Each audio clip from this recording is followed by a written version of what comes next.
For today's video, kung nakita nyo yung before yung posting ko, ito tayo ngayon sa best property right now na pre-selling po siya.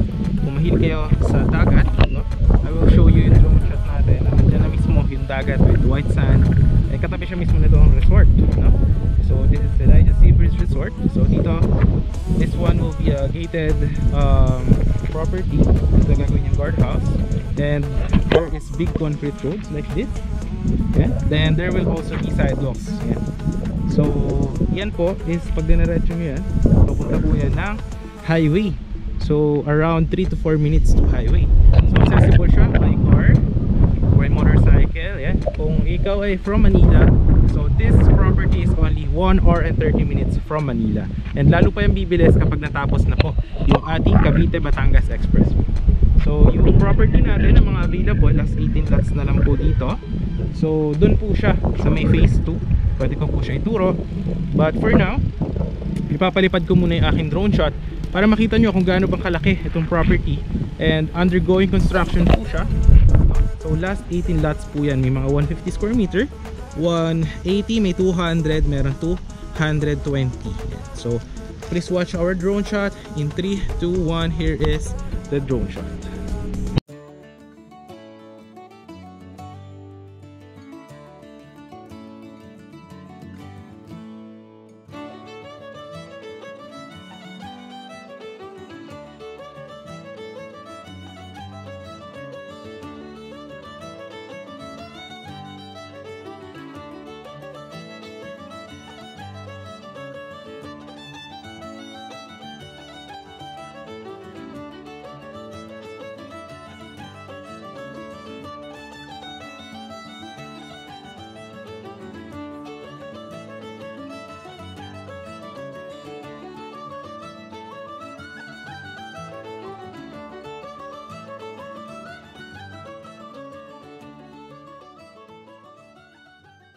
Guys, nakita nyo naman yung ating drone shot. So, nandyan lang siya. So, dito yung guardhouse. One way in, one way out. So, napakalaki ng concrete roads po natin. And any house design upon full construction. Ayan. And actually, yung iba dito sa phase 1, may nagpapagawa na nga ng house. Ayan. So, mukhang malaking house yung gagawin. And yung mga drainage, ayan. Kompleto po yan. The next is lalagyan na rin yan ng mga muhon. So, yung developer na rin yung mag-aasikaso niyan. Then dito guys, magkakaroon din ng amenities like multi-purpose hall, yan, mga basketball court, yan, parks and playground. And then yun dito guys, ang kagandahan kasi paglabas mo dyan sa may highway, I will also show you yung video later on. So 3 to 4 minutes ay maraming mga hardware bilihan ng mga for house na mga projects or mga gamit. So tabi-tabi dyan, no? So hindi ka mahihirapan if you will be doing some house here. And pwede mo siya sa future, no? Ipa-Airbnb, no? Kaya good for ano siya, investment na at the same time tumataas yung price appreciation ng property. At the same time pwede rin siya magkaroon ng income, no? Potential income. Ayan. So dito sa resort, papakita ko rin yan mamaya, 20% discount po yung mga clients or mga lot owners po dito. And meron yung swimming pool, meron yung bar, meron siyang resto, pwede kayo mag-overnight, no? So napakagandang resort po niyan. And swimming ka or mag-camping ka doon sa may beach. So ito yung phase 1 natin. And meron na rin siyang ginawa muna na line for electricity. And so papakita ko naman yung doon sa mga available natin na lots, no? Doon yung sa phase 2. Ayan. So talagang hindi binabaha po dito. And accessible, may mga tricycle din dyan palabas. And if ayaw naman dito mag-swimming, meron din mga ibang resort like Lago de Oro. And pwede ka rin magrenta ng bangka if you want to go to Little Boracay. Pag sinearch nyo sa Google, napakasikat po yan dito sa Calatagan, Batangas. Dahil sa pwede kang mag-snorkeling, pwede rin silang may mga fish feeding. Ayan, tapos pwede kang mag-rent ng balsa with your family. So napakaganda, no? So lakaran natin yung mga sa phase 2. So ganito din yung mangyayari dyan. Lalagyan din ng concrete roads na malalaki, no? Actually nasa mga 8 to 10 meters po yan, no? Then yan, may mga nagpapagawa na rin ng house. Pakita na natin saglit. Ayan oh, dami na, may ginagawa na doon. Kasi mga concrete road. Actually, ang kagandahan nito, mura pa kasi ang price dahil pre-selling pa lang siya, no? But once matapos yun, hindi natin malaman kung gaano kataas yung magiging price appreciation niya. Lalo't na meron dyan napakagandang beach, di ba? Tapos sa future, baka magkaroon ng mga banana boat dyan, diba? Dahil napakalapit pa sa Manila. And pag natapos na yung Cavite Batangas Expressway, naku, napakabilis na lalo pumunta dito.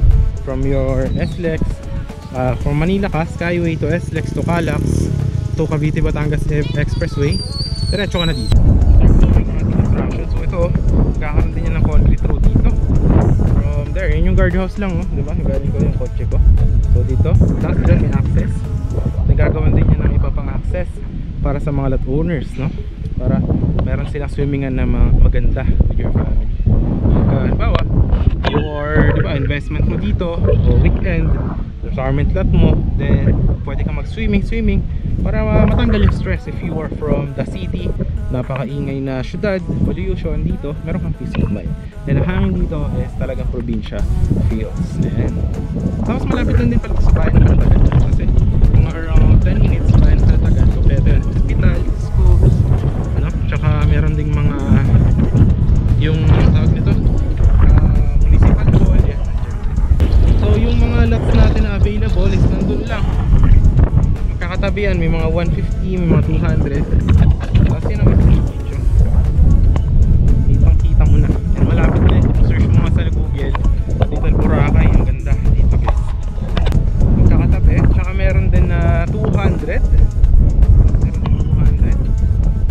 Actually dito may isang available dun eh, may isang available dyan na 150 square foot.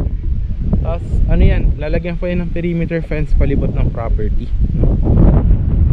Undergoing construction yan. So yung kagandahan guys dito, tingnan nyo naman, talagang yung drainage malalaki eh, no? Inaayos talaga at malalim yung kukay, talaga naman sure yung ating underwater drainage system. At nakita nyo, talagang nilalagyan ng mga bato, then nilalagyan pa yan, papadaanan pa yan, tsaka yan bubuhusan ng semento talaga para naman matibay yung ating mga concrete roads. Yun, nakita nyo naman, diba? Tapos yan, actually dito may available dito sa gitna mga 200 square meter, no? Tapos yan dagat na actually yan eh, ayun, no? Yan, dyan gagawin yung isa pang free access ng mga lot owners na may swimming area. So white sand din siya gagawin, kasi yan eh, ano yan eh ngayon, mga mangrove pa. Pero later on kapakita ko dyan, dyan may gagawin yung swimming area, tsaka doon so may resort, no? Pwede kayo doon swimming. Ito, may available din dito, pakita ko sa inyo.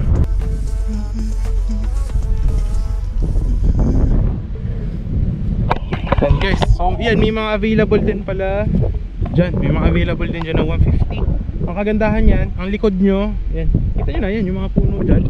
So lalagyan lang yun ng perimeter fence, no? Then yun, any house design, andyan siya. Ito yung mga drainage, yan. So yan, andyan mismo, yung puno.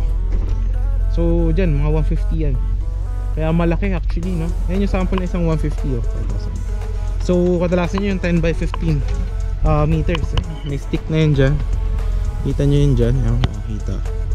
Ayan, so 10 meters by 15. Ayan. So tapos dito yung concrete road yan, oh. Ayan, so kagandahan yan, talagang inaayos yung lupa para maganda yung pundasyon. At yun yung mga drainage, ayan, oh. Tapos ayan siya, yung ating equipment. Kasi syempre ayusin muna yung ganito para malagyan ng mga drainage, diba? Kita nyo, diba? Actually may available din dyan, 150.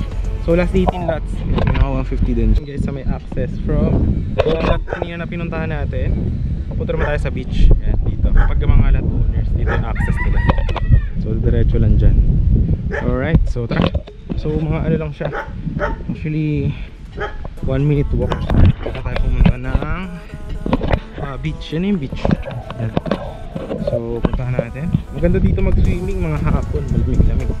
Pag ngayon, medyo mainit, mga 3:30. Ayan. Kaya iitim na ako nito. Joke. Patan. Magpapatan. Ayan o, dyan na siya o. So puntahan natin. Tapos pwede rin kayo dito mangisda. Ayan o. So babayaran nyo na lang. Free fishing rod. Pwede kayo mangisda. Meron dyan hipon, tilapia, bangus. Yan. Tapos yan, kung mahilig kayo mag-fishing, Tapos yung makikilo, yun na lang yung babayaran nyo. Pwede nyo ihawin or tapos yan, para ma-maintain yung kalinisan ng ating beach, meron ditong shower, meron ditong CR, toilet, yan, para ma-maintain yung kalinisan. So ito, yan, meron dyan shower, yan, tapos meron dyan toilet, yan o. Alright, tapos yan, pwede rin kayo dyan mag-rent ng mga kubo, yan o. Tapos doon, pwede rin kayo mag-swimming pool. Ano lang naman ang day tour dyan, 120 pesos. May 150 pesos. Yan yung mga CR. Ito. So yan, may shower yan. Para pwede kayong mag-shower muna before maligo. May toilet din. Yan. So kung natatay ka. So yan, may beach. Pwede kang maghugas dito. Tapos dito pag gabi, may ilaw yan. Pwede ka mag-campsite dito sa ating mangrove forest. Yan. Kasi ito na yung White Sand Beach. Kaya ganda talaga investment siya. Pwede ka magpa-Airbnb, diba? Nang bawa, natapos na yung pre-selling investment, nagtayo ka dyan ng house, gawin ng Airbnb. Dito yung mga tao nag-swimming sa beach. Napakagandang white sand, diba? Tapos, ang kagandahan dito sa dagat nito, hindi siya biglang lalim. Yung dagat dito, good siya para sa kids, malinis. Tapos kahit na malayo-layo na, hanggang dito pa lang yung tubig. Yan. So hindi siya biglang yung lubog parang sa mga Puerto Galera. Biglang lalim, hindi siya ganun. So ayan, ganyan yung dagat eh. Kita nyo naman oh. Diba? Malinis yung white sand na to. Ayun oh. Ayun yung mga balsa.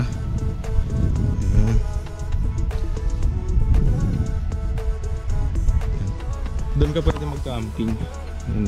Yung mangrove forest. Doon.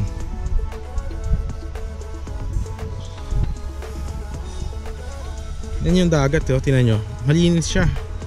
Tapos, ito white sand talaga. Tapos ito, yan. Pwede kayo mag-rent na ito. Yung balsa. Pwede kayo mag-rent ng bangka. Doon actually mga 10 to 15 minutes Little Boracay na. Yung sikat dito sa Calatagan. Tapos dito, pag mga alas 5, ang tubig niya nandito banda. Low tide, pa low tide na yan. Pag mga high tide, nandito lang yan banda. Diyan sa may puno dyan. And that's it. Kaya napakaganda na ng beach dito. So yan guys, pwede rin kayo dito mag-rent ng mga kubo. Tapos ang inyong view is ito, yung dagat. Kasi napakaganda, no? So dito, pagkagabi, umiilaw yan.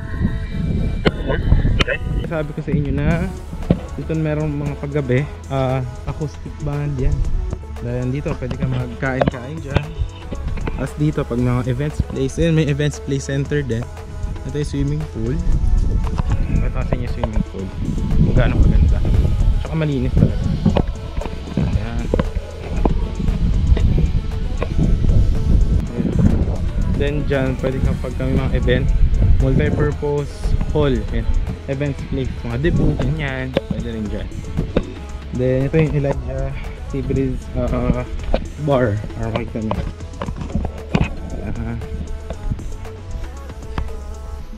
Ayan siya. Tapos kompleto din to ng mga shower andun.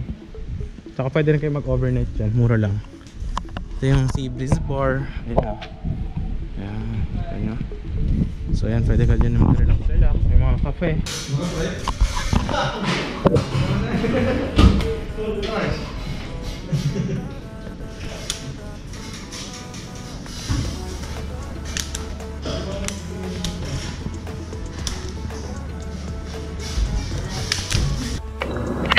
Dito guys, may resto din, tsaka milk tea, tsaka bar.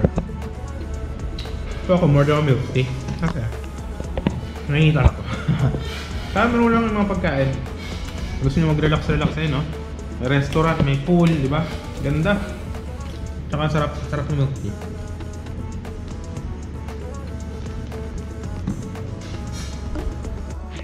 Tapos guys dito, di ba tapos na mag-milk tea, dito may restaurant din. Alright. Pag bored kayo sa bahay nyo, pwede kayo mag-restaurant. Tsaka swimming pool, tsaka bar. Tapos dyan nyo pwede mag-overnight. One story villa. Tapos dito yung parkingan. Actually maganda dito sa property na to. And yun, pabalik na ulit tayo dun sa may guardhouse, no? So yun, kung nagustuhan nyo, kindly hit yung thumbs up natin, share, and syempre huwag mo kakalimutan subscribe ang ating channel for more upcoming videos. So ito, yun dyan na yung maging guardhouse nya. So yun, maraming salamat sa panonood. I hope you are having a great day and ingat po sa lahat. Have a nice day and God bless.